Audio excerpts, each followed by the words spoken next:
Back to Africa, le rendez-vous incontournable de la diaspora africaine à Paris. Lors du 3e week-end de septembre s'est tenue la 3e édition 2024 au Palais de Congrès de Paris. C'était tout simplement waouh! Et je vais vous partager mon expérience, mon retour suite à cet événement. Nous pouvons l'affirmer aujourd'hui, Back to Africa est le rendez-vous incontournable de la diaspora africaine à Paris. La première édition s'était tenue dans une ville mythique avec une histoire forte. La première édition s'était tenue à Versailles en référence au château de Versailles. C'est l'une des raisons pour laquelle j'y avais assisté parce que je suis attachée à cette ville et parce que c'était la première, par curiosité, je suis allée voir comment ça se passait.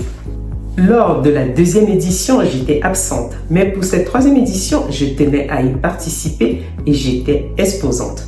Avant d'y aller, je m'étais défini 3 objectifs. Le premier, c'était de mettre en lumière, donner de la visibilité à mes produits, à mes services. Le premier, l'application e-santé EasyDoctor ou comment joindre un médecin n'importe où, n'importe quand le besoin se fait ressentir. Le deuxième, c'était de faire découvrir mon livre Une vie rêvée.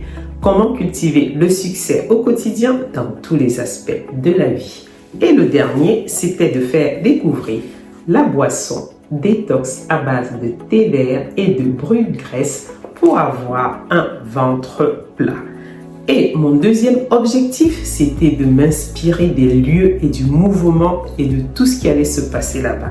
Et mon dernier objectif, c'était de faire des rencontres impactantes. Alors, quel a été le résultat de ces 2 jours? En ce qui me concerne, j'ai fait des rencontres très enrichissantes. J'ai reçu beaucoup de personnes sur le stand. Ils se sont procurés du livre, du thé. Nous avons beaucoup échangé et nous avons gardé des contacts. Nous avons fait beaucoup de photos. Nous avons aussi rigolé et partagé de belles expériences. J'ai fait la rencontre des personnes inspirantes, des speakers qui étaient présentes à cet événement.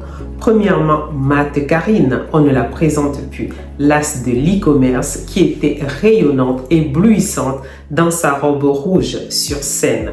La reine de la vidéo, Paulette Fossine, qui se faufilait dans les allées du Palais de Congrès pour ne pas louper une image. La coach Pascaline Kamokwe, l'homme aux chaussettes rouges, l'as de la finance, j'ai nommé Zézé Stanislas. Et enfin, l'une des personnalités les plus riches d'Afrique, Monsieur Bali Mossadegh, le président fondateur des hôtels Azalai, qui est venu à mon stand et à qui j'ai fait une dédicace du livre. Quelle fierté pour moi! J'ai eu l'immense chance dès le premier jour de rencontrer l'organisateur de l'événement, Monsieur Philippe Simo, un homme généreux et visionnaire qui nous a offert ces 2 jours intenses. J'ai fait la rencontre des personnes de tous bords, des étudiants, des mamans, des salariés, des chefs d'entreprise, des personnes d'Europe, d'Afrique, d'Amérique du Nord, d'Amérique du Sud. C'était assez cosmopolite. Pour moi, c'était une très belle expérience et très riche. Je vous le conseille vivement. Commencez déjà à réserver vos places. C'était le docteur Juliette, votre mentor coach en réussite, votre docteur en épanouissement personnel. À bientôt.